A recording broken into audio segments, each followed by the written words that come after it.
All right, good morning, everyone. So we're going to get started today. The first talk is going to be the use of Paclitaxel-Coated devices in the treatment of peripheral arterial disease is not associated with increased mortality or amputations by Dr. Evan Baer from Geisinger Medical. Welcome.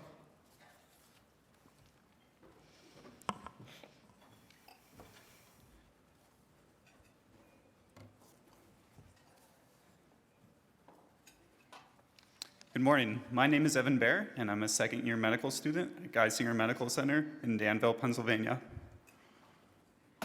We have no disclosures.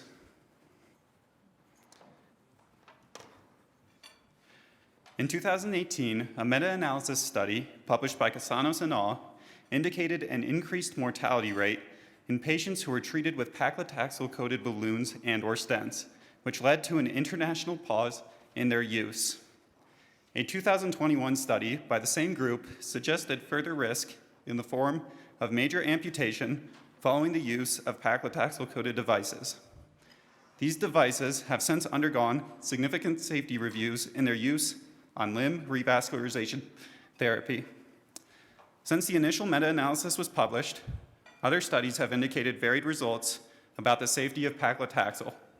Here, we report our long-term institutional outcomes comparing uncoated devices to drug-coated balloons or stents. Our study was a retrospective review of 2,717 patients who underwent angioplasty, stenting, atherectomy, or a combination for treating peripheral arterial disease within the Geisinger health system between the years 2011 and 2020. The Geisinger health system is a multi-hospital system servicing the mostly rural central Pennsylvania region. Univariate, multivariate logistic regression and survival analyses were performed assessing overall survival, 1-year survival, 5-year survival, and amputation-free survival. The patients used in this study were identified using CPT codes, and the use of drug-coated devices was determined by the presence of a hospital billing add-on code C2623. Initial demographic analysis showed a predominantly white male population for both procedural groups. Of these patients, 1,965 underwent procedures using conventional non-paclitaxel-coated devices, while 752 underwent procedures using paclitaxel-coated devices. Patients in the drug-coated cohort were more likely to have hypertension and dyslipidemia comorbidities, while conventional therapy patients had underlying hypercoagulation at a significantly greater rate. Patients receiving drug-coated treatments were significantly more likely to have undergone atherectomy as part of their treatment. Stents were utilized more often in the conventional groups. Univariate analysis results showed that overall mortality was higher in patients receiving conventional therapy as compared to those receiving drug-coated balloons and stents, as was mortality at 1, 3, and 5 years. Furthermore, patients in the conventional therapy cohort were significantly more likely to undergo a major amputation. The Kaplan-Meier curve for overall survival is illustrated here. There was no statistically significant difference between the two cohorts for the risk of mortality at any given point over a 5-year period. Similarly, Kaplan-Meier analysis for amputation-free survival showed no statistically significant difference between the two groups with regards to amputation or death over the course of 5 years. Multivariate logistic regression showed that age, diabetes, dyslipidemia, chronic kidney disease, MI, TIA, and atrial fibrillation all significantly impacted the mortality at 5 years, overall mortality, and the mortality and amputation rates. Most importantly, conventional therapy was associated with a greater risk of 5-year mortality, greater overall mortality, and greater mortality or major amputation. From our results, we see that the initial univariate analysis demonstrated an increased risk of mortality in the patient cohort that underwent treatment with a conventional device compared with those who had treatment with drug-eluting devices. Kaplan-Meier analysis demonstrated that there was no significant difference in the risk of overall mortality or amputation based on the procedure at any time point. However, multivariate logistic regression showed that there was an increased risk of both mortality and amputation in the cohort that received conventional therapy. Several limitations existed in this study. Our patient population was predominantly comprised of Caucasian males, which does limit its generalizability. In addition, our access to patency data was limited by access to administrative data only and a large patient pool that was used in this study.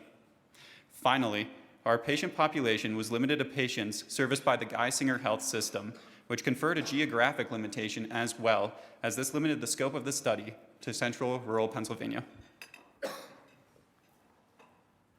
In conclusion, our study shows that the use of Paclitaxel-Coated devices does not increase the risk of mortality or amputation at any given point in time. Our univariate and multivariate analyses indicated that treatment with conventional non-drug coated devices, in contrast, had a higher risk and rate of mortality and major amputation. Given the findings of Casanos et al. And other recent studies, such as the VQI study by Birches et al., and the results gathered here, it is evident that additional studies are still needed in order to further clarify any risks that may be associated with these two treatment modalities. Thank you for your attention, and we look forward to addressing any questions you have.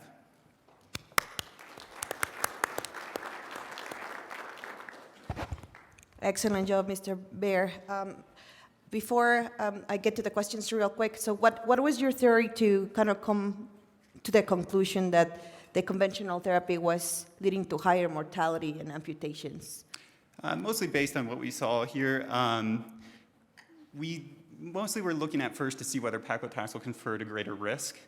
And then based on what we saw with Casanos and all his publication, we were concerned that we wanted to look more into what the overall rates of long-term amputation and mortality were.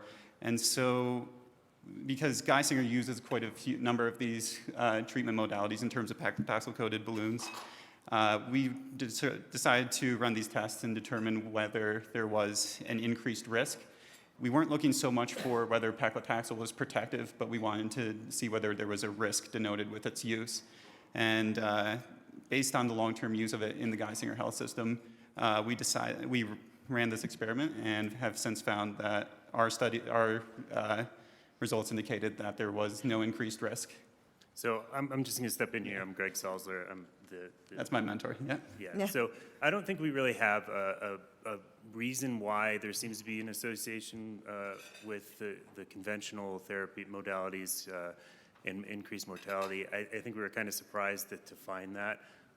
There probably is some sort of selection bias inherent in the patients that are used in these, but we just don't have a great reason why as of now. It's just, at this point, I think the most we can say is that it doesn't seem, at least in our experience, that the paclitaxel-coated devices are worse off than the conventional devices. Our statistics seem to indicate that, but I know that that's limited by the nature of the study. So. Great.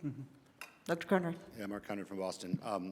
I enjoyed your study, and I think it's great that people are still looking into the paclitaxel question, because many of us think that that initial meta-analysis was very flawed and I think hurt patients when we weren't allowed to use it. But I have found in looking at lower extremity revascularization that the two big drivers of mortality and amputation rate are actually the indication, right? So if patients are being treated for claudication, you don't expect any of them to be amputated, and all of the critical limb ischemia patients are the ones you're worried about. So I didn't see a breakdown of indication in your study. Do you have that? Were you able to see how many patients were treated just for claudication? Maybe the paclitaxel group had more claudicants and your other therapies were your critical limb ischemia. And the second question is, the other thing that drives it is really how the extent of disease, right? So if these are all SFA angioplasties that are task A, then that's going to be a whole different thing than if you're looking at task D lesions or tibial lesions. Yeah, those are both great points, and we tried to look into that. Unfortunately, the data that we have, we did this through a review of our internal billing and EMR.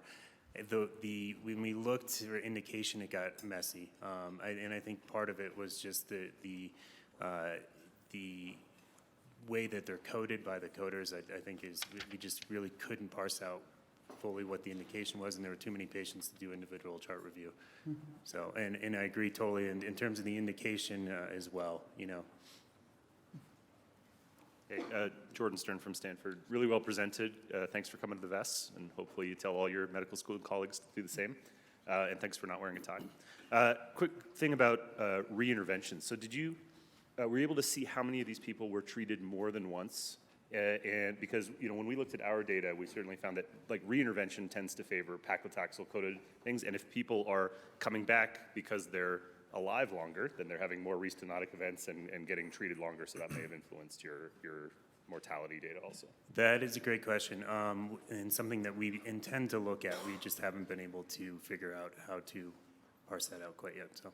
And then the other thing would be the dose dependency, because in the Katsanos meta-analysis, there was a dose-dependent effect of paclitaxel also. So if you're getting multiple balloons with multiple drug, that may influence it as well. Right.